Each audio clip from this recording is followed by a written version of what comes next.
Well, once again, welcome and thank you for tuning in to this month's Ask Your Herb Doctor. My name's Andrew Murray. For those of you who perhaps have never listened to the show before, we have a very special guest speaker with us, Dr. Raymond Peat. There is the odd occasion where people have called in, they've never heard him before, but I know a lot of people that listening to the show are listening purely to glimpse some of his insights, because I know he's always got a different answer for things. The number here, if you're in the area, is 707-986-923-3911, or there's an 800 number for people outside the area code, which is 1-800-KMUD-RAD. From 7:30 until the end of the show at 8 o'clock, you're invited to call in with any questions, either related or unrelated to this month's topic of Prop 65, California's Proposition 65. I started very briefly towards the end of July's show saying I wanted to bring out some inconsistencies or incongruencies with Prop 65 in the legislature in California. And we'll be bringing Dr. Peat on here in probably 10 or 15 minutes. I wanted to outline some specific testing that we've done personally for products as part of GMP protocol for ICP-MS testing of metals, and specifically for the California Proposition 65 metals, which are arsenic, cadmium, lead, and mercury. So what I wanted to start with was the 1986 California voters approved initiative to address their growing concerns about exposure to toxic chemicals. And that initiative became the Safe Drinking Water and Toxic Enforcement Act of 1986, better known by its original name of Prop 65. Prop 65 requires a state to publish a list of chemicals known to cause cancer or birth defects or other reproductive harm. This list, which must be updated at least once a year, has grown to include approximately 800 chemicals since it was first published in 1987. And Prop 65 requires businesses to notify Californians about significant amounts of chemicals in the products they purchase, in their homes or workplaces, or that are released into the environment. By providing this information, Prop 65 enables Californians to make informed decisions about protecting themselves from exposure to these chemicals. And Prop 65 also prohibits California businesses from knowingly discharging significant amounts of listed chemicals into sources of drinking water. Hooray, you say. The Office of Environmental Health Hazard Assessment, the OEHHA, as only these acronyms can be so stupendously long, administers the Prop 65 program. OEHHA, which is part of the California Environmental Protection Agency, also evaluates all currently available scientific information on substances considered for placement on the Prop 65 list. Now, 2 months ago, and the month prior to that, it was June and July, we did a program with Dr. Peat on progesterone, explaining how the marginalization and demonization, if you like, actually of progesterone is completely wrong, and how the scientific evidence to put it on the Prop 65 list was completely erroneous. And there are very, very innocuous products that are on the Prop 65 list that you probably have never heard of or never imagined could be on there. Prop 65 labels are just becoming increasingly apparent in stores, especially in the supplement departments. You walk the aisles of the supplement departments and take a look at whatever products you're looking at for alternative healthcare, and you'll often find these small Prop 65 labels stuck on the bottles, just purely saying that the products may contain chemicals known to the state of California to cause reproductive harm or cancer. And as we'll find out, it's a lot of litigation fear. It's not really factual, and I'm going to bring out some very striking incongruencies here. Now, a chemical can either be listed if either of two independent committees or scientists and health professionals find that the chemical has been clearly shown to cause cancer or birth defects or other reproductive harm. And these two committees, the Carcinogen Identification Committee, the CIC, and the Developmental and Reproductive Toxicant Identification, this is the DART, they're part of OEHHAS's Science Advisory Board. The committee members are appointed by the governor and are designated as the state's qualified experts. And these are experts for evaluating chemicals under Prop 65. When determining whether a chemical should be placed on the list, the committees base their decision on the most current scientific information available, and the OEHHA staff scientists compile all relevant scientific evidence on various chemicals for the committees to review. The committees also consider comments from the public before making their decisions. So that's the first way. The second way for a chemical to be listed is if an organisation designated as an authoritative body by the CIC or DART, the Identification Committee, has identified it as causing cancer or birth defects or other reproductive harm. The following organisations have been designated as authoritative bodies: the US Environmental Protection Agency, the US Food and Drug Administration, National Institute for Occupational Safety and Health, the National Toxicology Program, and the International Agency for Research on Cancer. A third way for a chemical to be listed is if an agency of the state or federal government requires that it be labelled or identified as causing cancer or birth defects or other reproductive harm. Now, most chemicals listed in this manner are prescription drugs that are required by the US FDA to contain warnings relating to cancer or birth defects or other reproductive harm. We think we've seen plenty of drugs like that. Now, the fourth way requires the listing of chemicals meeting certain scientific criteria and identified in the California Labor Code as causing cancer or birth defects or other reproductive harm. And this method established the initial chemical list following voter approval of Prop 65 in 1986 and continues to be used as the basis for listing as appropriate. Now, how about this? Businesses with less than 10 employees and government agencies are exempt from Proposition 65 warning requirements and prohibition on discharges into water drinking sources. Okay, did you catch that? So if your business has less than 10 employees or you're a government agency, you're completely exempt from discharging waste into drinking water and the relevant Prop 65 warnings. So Proposition 65's warning requirement has provided, on the upside, an incentive for manufacturers to remove listed chemicals from their products. For example, trichloroethylene, which causes cancer, is no longer used in most correction fluids for wiping out type. Reformulated paint strippers do not contain the carcinogen methylene chloride, and toluene, which causes birth defects or other reproductive harm, has been removed from many nail care products. In addition, a Prop 65 enforcement action prompted manufacturers to decrease the lead content in ceramic tableware and wineries to eliminate the use of lead-containing foil caps on wine bottles. So whilst the prop has some very positive benefits, it drastically needs reframing within a realistic criteria. How can a business with fewer than 10 employees be exempt from a legislation that would sue a larger company producing the same product? And how is it that commonly available foodstuffs are far over the maximum allowable daily limit currently in place and legislated for by Prop 65?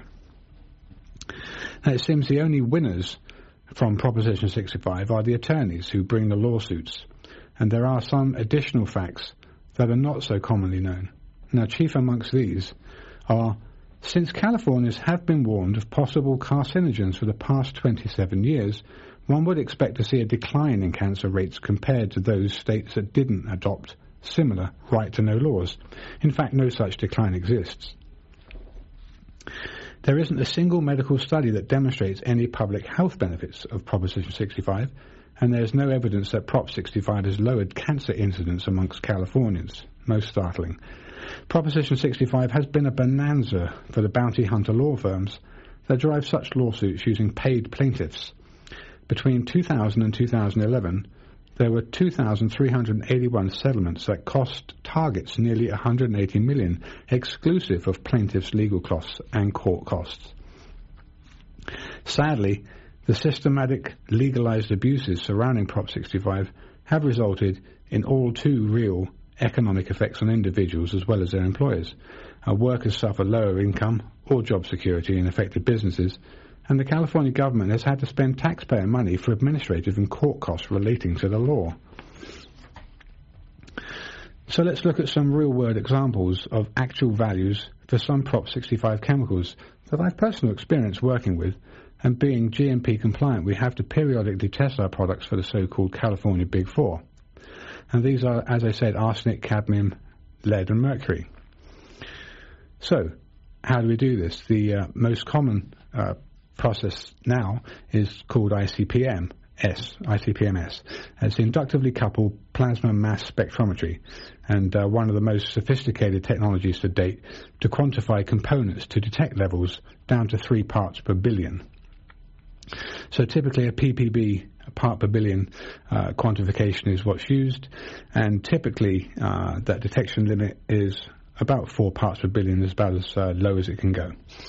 It may well change as time goes on and technology improves, but certainly much more sophisticated than the previous calibrations for it. Now, Prop 65 components of natural medicinal herbs which are tested by ICP-MS include, as I said, arsenic, cadmium, lead and mercury. Now, for above ground foliage, the analysis shows typical ranges in the low teens to 60s parts per billion, not of mercury typically, but for cadmium, arsenic and lead. Root analysis, typical ranges mid-20s to hundreds, depending on the location grown and the species. Now, I'll just give you a quote here from some before and after extraction results that we've done personally. We'd purchase a product, we would spot check it for confirmation of a vendor certificate, send it off and get an ICP-MS analysis for it.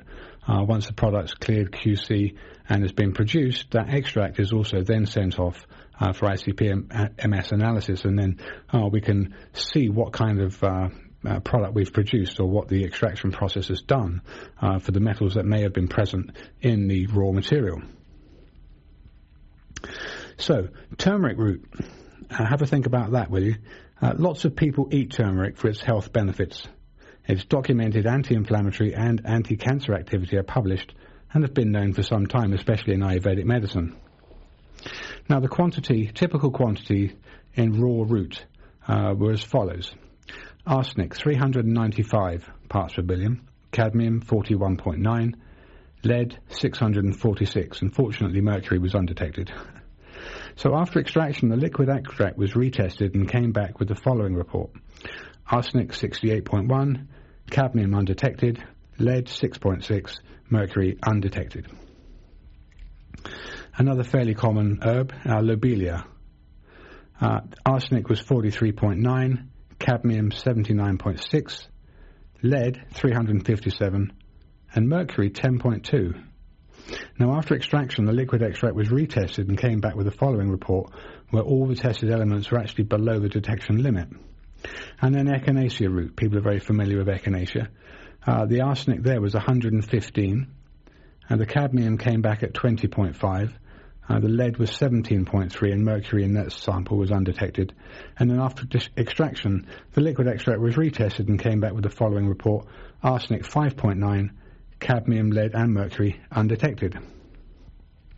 In fact, in all of the ICP-MS testing that we've done, which is extensive, extraction produces a 5 to 10-fold and above removal of any existing raw material components listed by Prop 65, resulting in the maximum allowable daily limits, which are well within Prop 65's legislatively directed values.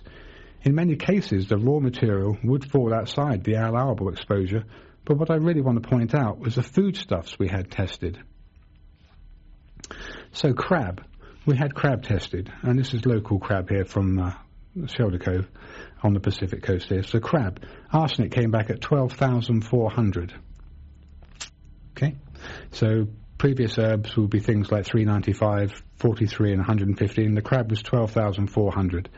Now, when I spoke to the scientist at the lab that tested this, they did offer the consolation that this arsenic was not potentially a toxic product, and that they could do specific speciation for this to find out whether or not the actual amount of toxic arsenic was as high as it looked like. So anyway, the cadmium was 10.4, the lead was 10.3, and mercury was 109. Okay, 109 parts per billion mercury. Now, this vastly exceeds the maximum allowable daily limit set by Prop 65, given you'd conceivably consume 8 to 10 ounces of crab in one serving, compared with a half teaspoon dose of extract taken 1 to 3 times per day. Now, how about this? Cod. we tested cod. And the cod came back with an arsenic count of 115. Actually, the cadmium was less than 9.4. The lead came back at 30.3, and the mercury was 473 parts per billion.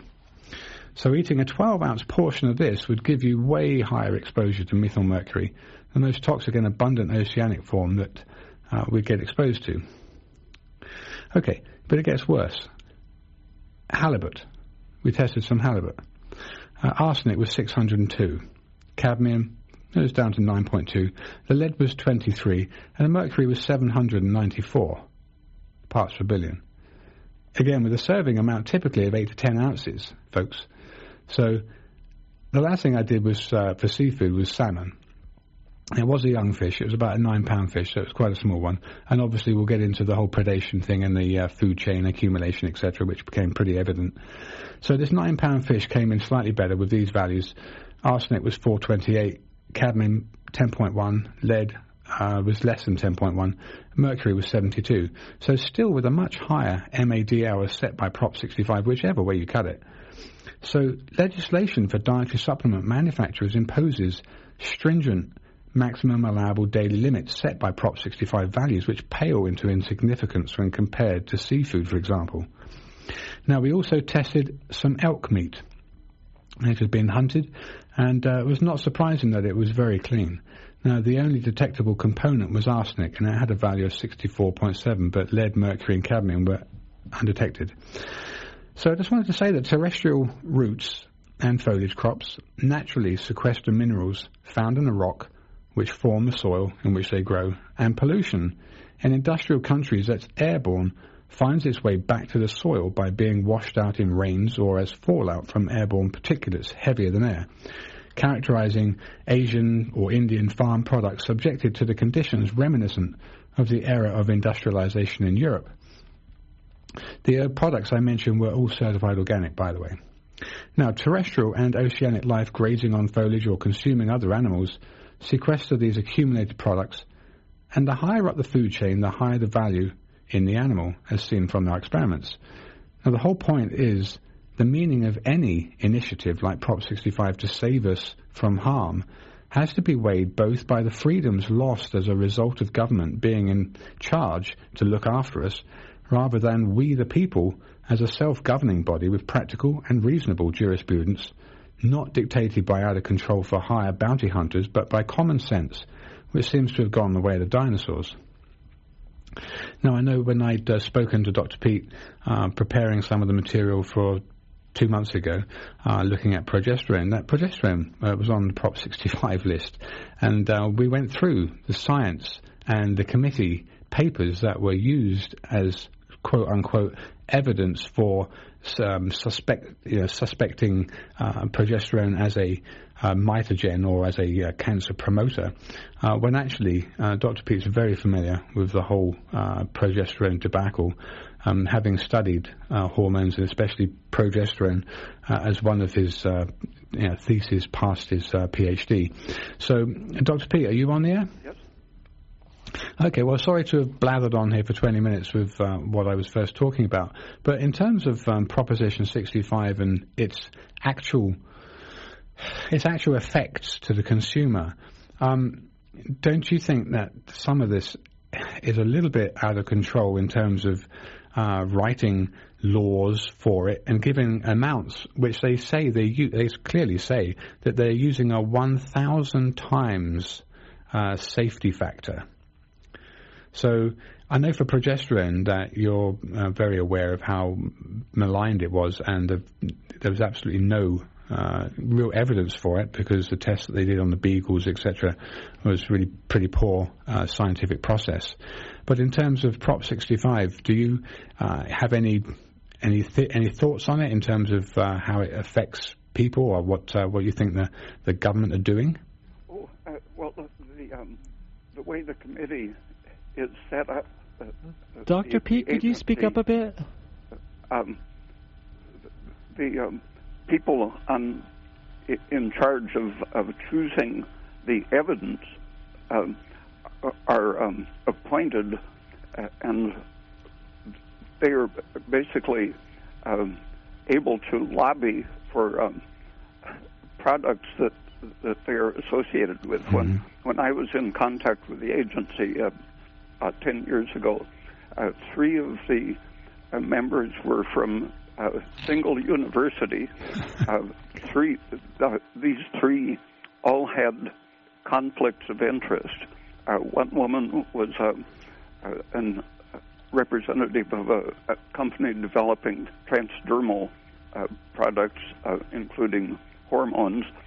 2 of the people were connected with the development of a new approach to birth control, which involved the suppression of progesterone. And the articles that were chosen, supposedly all relevant evidence relating to the carcinogenicity of a substance are to be considered. Fewer than 1% of the articles relating to progesterone and cancer were even listed, and of those, 2 of them were about a totally different substance, a carcinogenic synthetic progestin. And one of the articles that they cited as evidence of the carcinogenicity of the actual substance progesterone was actually someone's attempt to refute a famous publication showing that progesterone prevents and cures cancer. And this publication was used explicitly a method that the one who were trying to refute, a method that they said previously didn't work at all. So they used a known false method to supposedly invalidate the evidence showing that progesterone cures cancer, and that was listed by the committee as evidence that progesterone causes cancer. Yeah. It was like the people were basically drunk when they were choosing the papers. And I asked the chairman of the committee for the names of the people who made those crazy choices of evidence, and she said they were too busy to give me that information. And my impression was that it was not really a regulatory agency in public interest. It was promoting products. Right.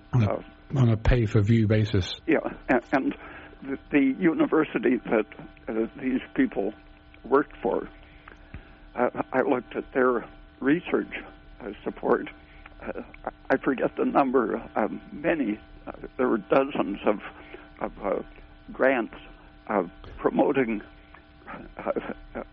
arguments, research that gave the impression that estrogen was therapeutic for many different things. And I looked for how much they had on progesterone. They had 2 or 3 research grants which were aimed to show that progesterone was harmful.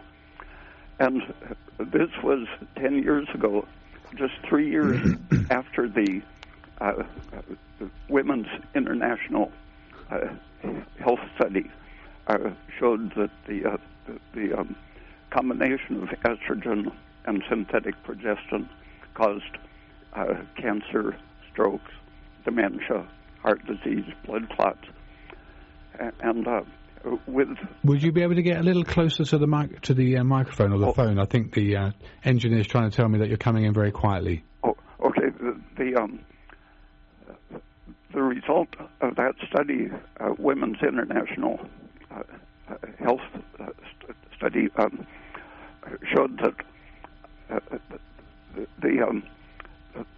those negative results resulted in an extreme rejection by women of the use of that combination of synthetic progestin and estrogen, and there was an 80% decrease in the use of that particular prescription form of progestin plus estrogen, with the loss to one company lost billions in sales.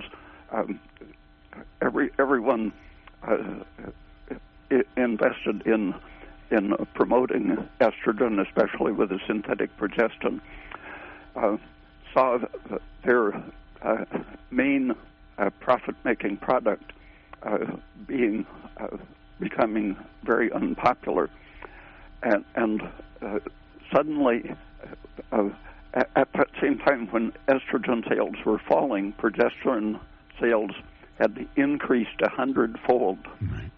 And suddenly money became available to research progesterone as a toxic substance.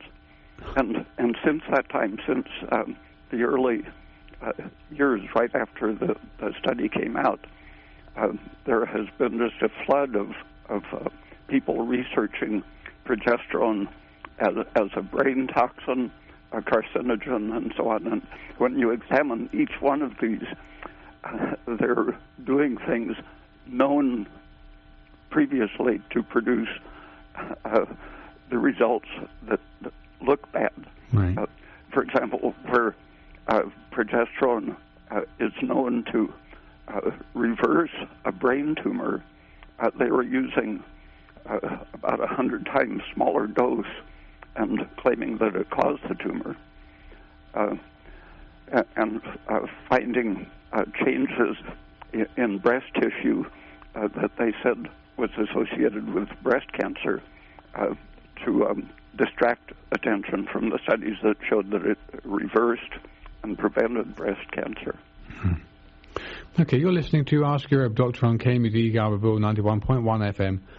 From 7:30, that's now, until the end of the show at 8 o'clock. You're invited to call in with any questions related or unrelated to this month's discussion here of Cal Prop 65 and its effects. And also we'll be, like I said, opening up for questions that then have to be surrounding that. And I do have some questions that have been previously written that I want to ask Dr. Peat about for his feedback. So, Dr. Peat, I guess not to labour the Cal Prop 65 thing anymore, other than to just explain that there certainly is isn't it the way always in government, though? There's certainly interested parties for and against certain things happening, and obviously collusion between companies, especially when there's plenty of money involved to protect vested interests. But I think if people ever wanted to find out more about this, and I mentioned this on the last radio show, that Dr. Carla Rothenberg's PhD dissertation was basically exposing all of the bad evidence, all the bad supposedly scientific reasons for which were given that progesterone was to be deemed a fit for the list, was actually very inconsistent, and she clearly outlines the mistakes that were made. But like anything else in big government, I think it's just extremely difficult to get it to change. It's like trying to change the direction of an oil tanker. Once it's moving in a certain direction, it takes a long time. It's taken how many years here to get people to hopefully stop consuming liquid oils and recognize the fact that the brainwashing surrounding saturated fats is actually very wrong, and that people are actually much better off using saturated fats. It's probably taken 50 or 60 years. But anyway, we have a caller on the air. So let's take this first caller. Caller, where are you from, and what's your question? Hi there. My name's Allie. I'm from Calgary, Alberta. Okay, hi. Welcome to the show. My question is, well, basically a few years ago I developed symptoms of androgen excess, such as like hirsutism, and my voice actually got a lot lower. Okay. And then about a year after the onset of these traits, I decided to supplement with progesterone after reading Ray Peat's writing. Okay. Well, this hormone, it did work wonders for many symptoms. However, my voice never went back to normal, and a few other things never went back to normal. Okay. And it actually also caused extreme irritability. But anyway, my question is basically, do you think it's possible to get my singing voice back to where I can sing high notes easily again? How old are you first? Did you say? I can't remember. So I'm 23. 23, okay. So whether it's possible to get your high notes back again, because that's one of the main things that have been troubling you that hasn't returned, is you say your voice has deepened. Yeah, and my singing teacher actually told me that too. Like my voice dropped like 8 notes or something like that. Even my singing voice or my speaking voice. Sorry. Okay, Dr. Peat. Well, her speaking voice doesn't sound as masculinized as many women that I've known who used androgens by prescription, or just who had an ovarian problem with excess androgen production.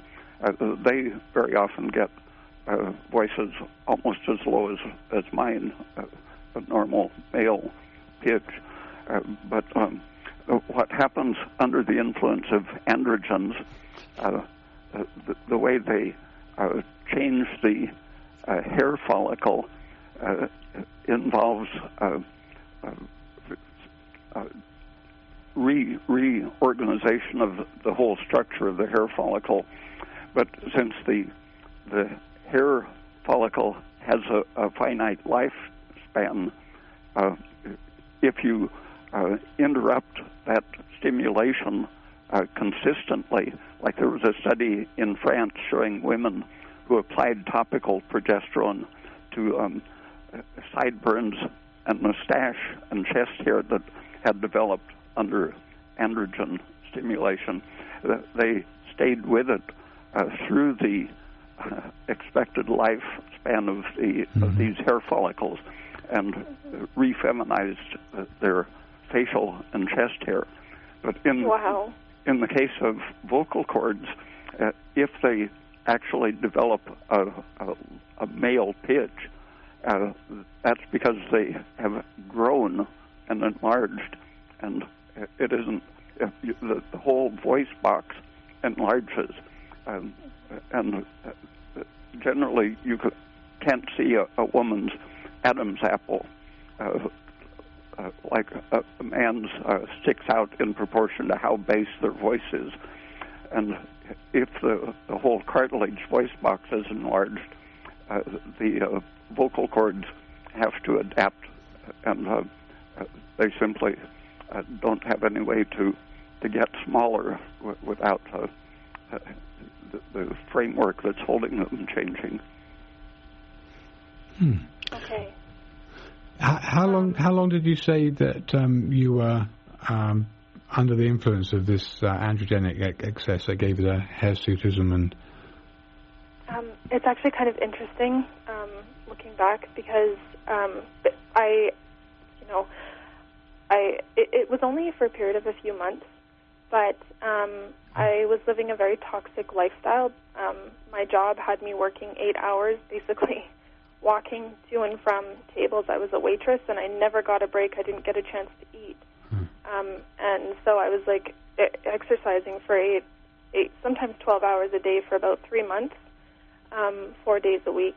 And it's, I don't know why it caused that in me, because clearly a lot of waitresses don't have that problem. But I was a girl who, I could sing very, very, very high notes before, and I had almost, I'm sorry if this is too much information, I had almost no body hair at all.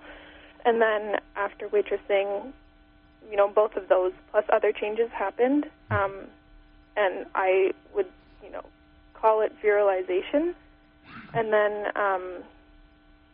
it also happened again a few years later when I was waitressing again. Right, and those were the only times that's ever happened to me. Right. Since your voice doesn't really have a masculine quality, it's possible that some of the loss of the high notes is the result of swelling or edema, and often something that suppresses thyroid function will cause edema of the vocal cords, and just by correcting the thyroid, ideally, the water can quickly be extruded. Even the cartilage can change shape a little bit by losing some of its excess water. And so it would be a good idea to have your thyroid carefully checked. Check your waking temperature and pulse rate and your midday temperature and pulse rate. And if your TSH is not in the lower end of the normal range, then it's possible that just a thyroid supplement would raise your range a little bit. That's excellent. Well, thank you so much for your time. Yeah, but by the way, did you ever get your estradiol to progesterone measured? Did you ever have that value looked at? Well, I actually didn't. So I had my estrogen measured, and I have like the whole panel with me, but it was measured a while ago,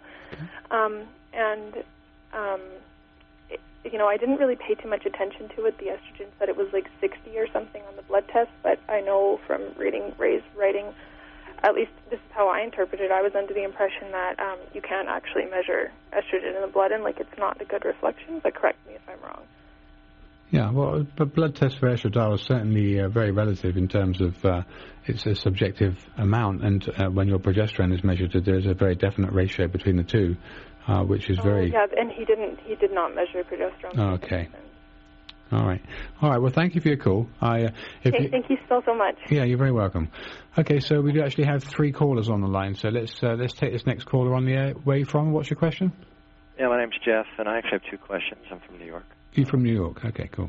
And first one is, I've actually been doing the Dr.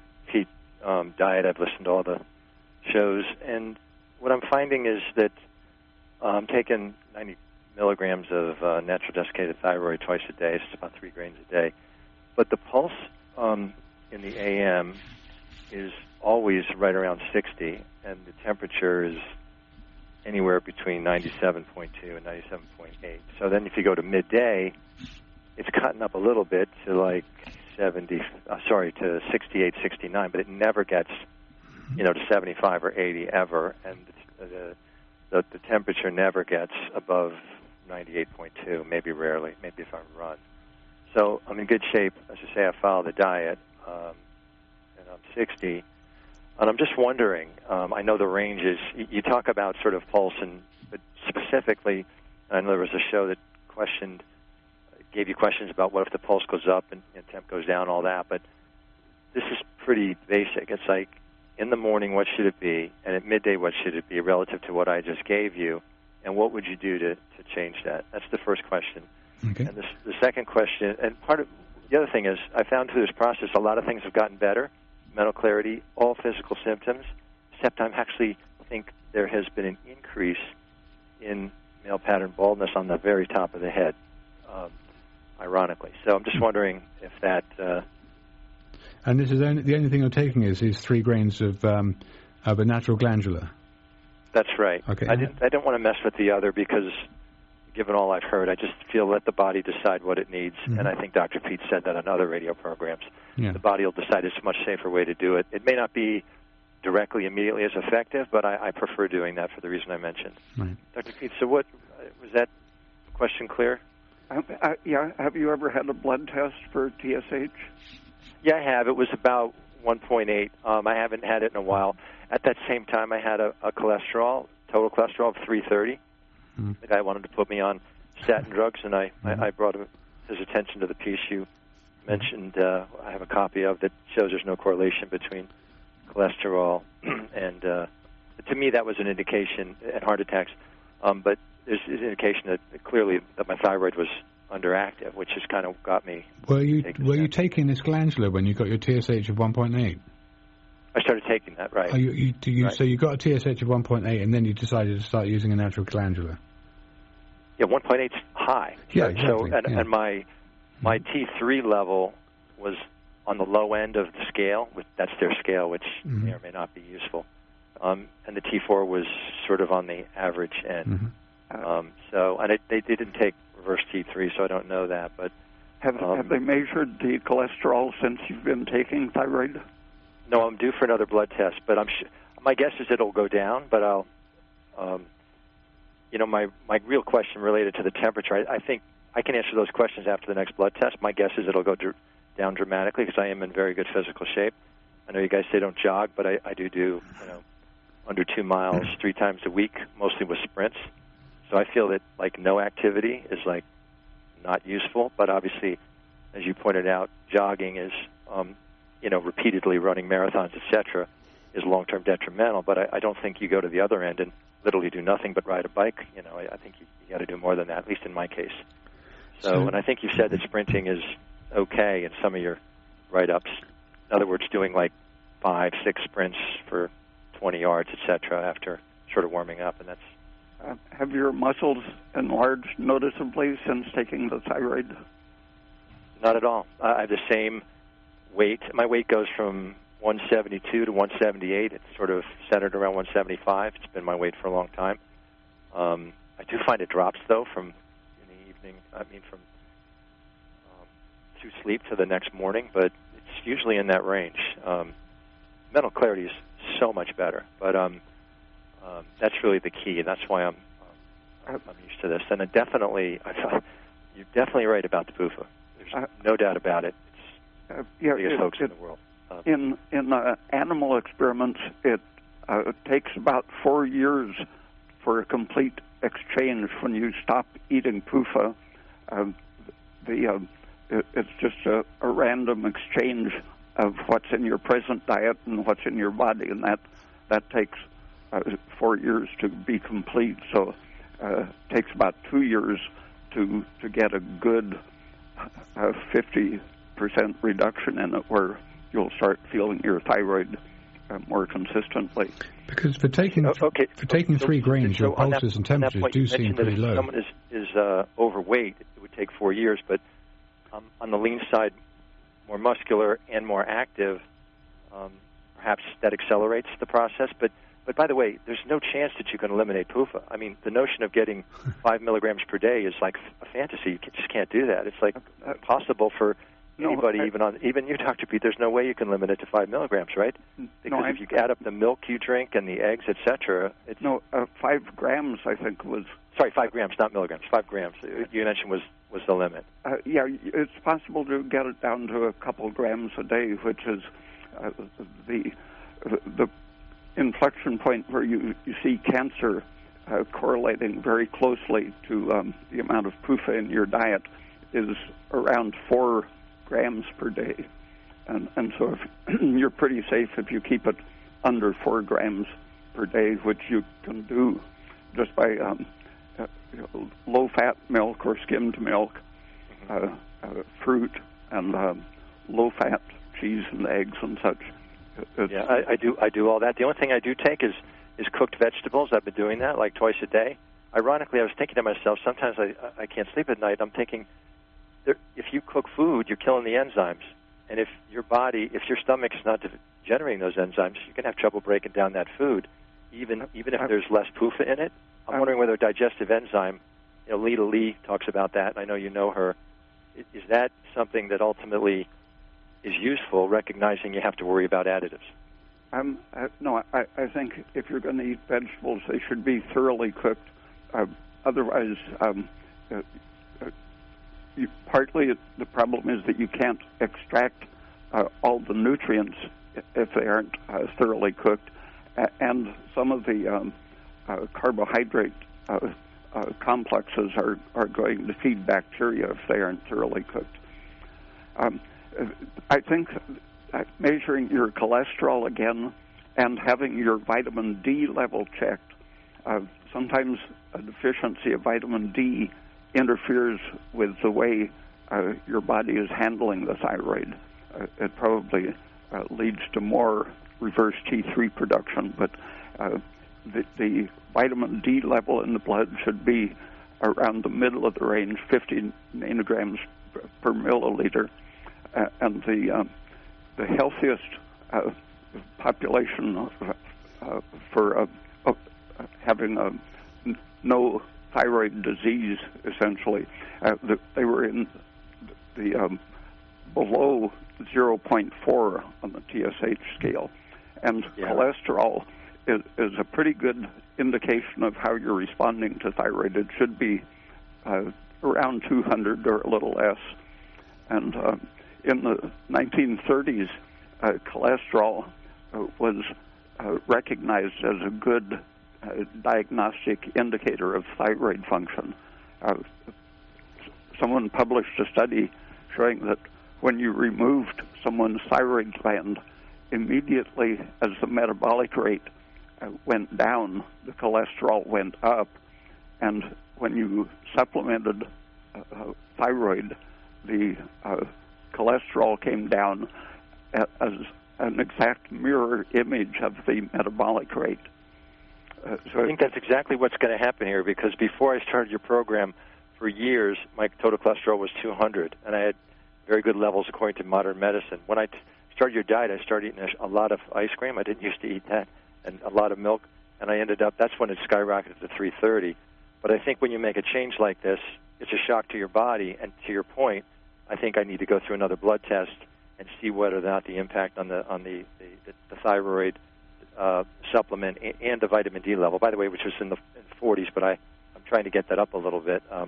It's below 50, but it's not dangerously low. It's on the low end, somewhere between 40 and 50. But the real question was the temperature and pulse. How low? If your symptoms are not there, what is it reasonable to have a pulse that sort of ranges between 60 and 70 throughout the day if you're athletic, and a temperature that really never gets above 98.2? I wouldn't worry about it. Some people have a big heart that pumps efficiently and does fine at 65 beats per minute. Yeah, you're right. In fact, I was told I had someone when I was a younger kid. They said I had a larger heart, I think that exactly might be correct. You've been very kind with your time. There's one last question, though. This is a real quick one. There's another guy named Lawrence Wilson. I don't know if you ever heard of him. He's a very prolific writer. He deviates from you on a couple of points. No fruits. But he says take omega-3s. But it's very good. But the one thing he does say, and I know you're big on coffee, is he's big on coffee too, but not orally. He's big on coffee enemas. Now, I know in the past you came up once and you mentioned that can be stressful, but the bigger problem for people over 50, one of the biggest problems, as you've mentioned, is iron toxicity is a real problem. If you do a coffee enemas on a regular basis, is that a way, other than bloodletting, to ultimately reduce the toxicity of iron in your body? Just drinking coffee every time you eat an iron-containing food. I always have coffee with oysters or eggs or meat, right, because it drastically limits your absorption of iron. Okay, but my question is, you maybe not a position to answer that. I mean, you may not know. You know a lot, but maybe you don't have experience in this area, or do you have a view on the coffee enema in terms of its not whether it's stressful or not, because it's like running. If you run the first time, you're going to be stressed, but if you do the same running, 10 weeks in a row, it's not going to be as stressful because your body got used to it. So to me,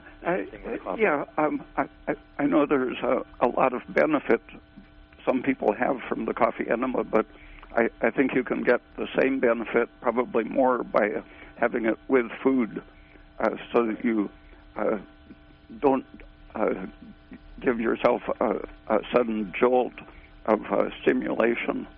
That's where the stress is. It can make you burn fuel so fast that you get hypoglycemia. Okay, well, I appreciate the calls, caller. I don't want to cut you too short, but we do have two more callers who are waiting to get some questions in. So let's take this next caller. Caller, where are you from and what's your question? We lost this one. It had to do with endometriosis and IUDs. Is there a relation in the health of that? Dr. Peat, do you think IUDs could be responsible for endometriosis from an irritation point of view? Or?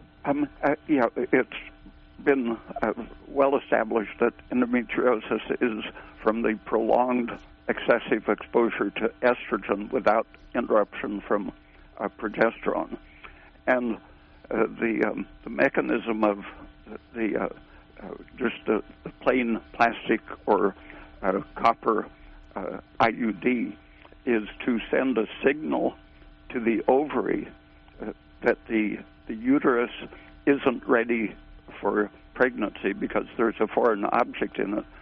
The uterus perceives this injury, and the signal travels up the fallopian tube and tells the ovary not to make progesterone.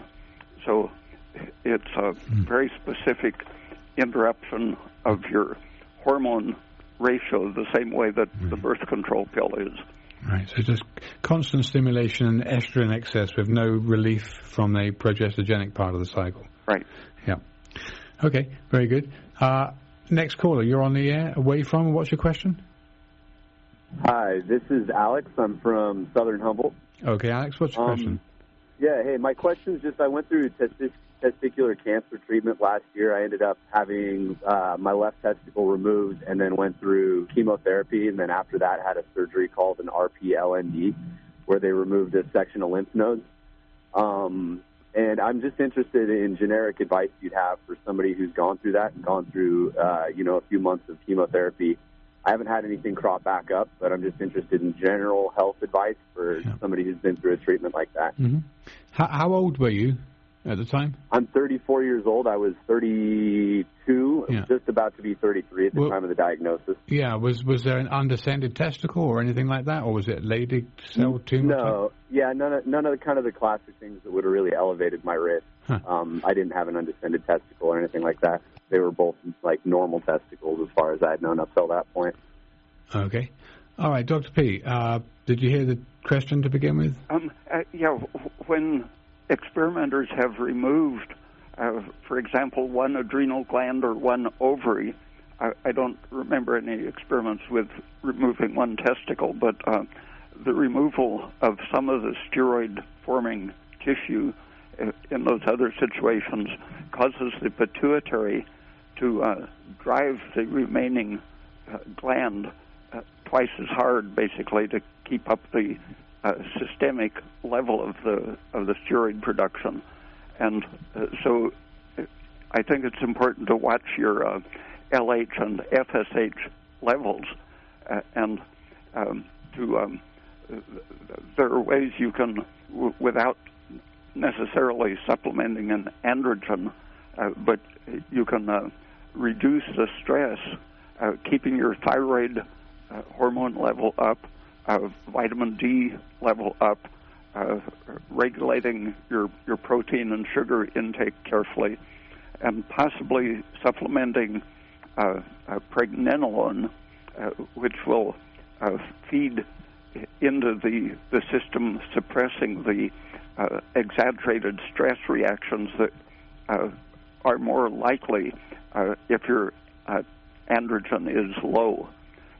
Testosterone works closely with progesterone and pregnenolone to make it less necessary to produce the stress hormones such as cortisol. My testosterone levels are actually up because the one testicle that's left is working double time, so I'm at like the upper range. I've been going to UCSF and going to the OSHRIN. Do you know what your value is?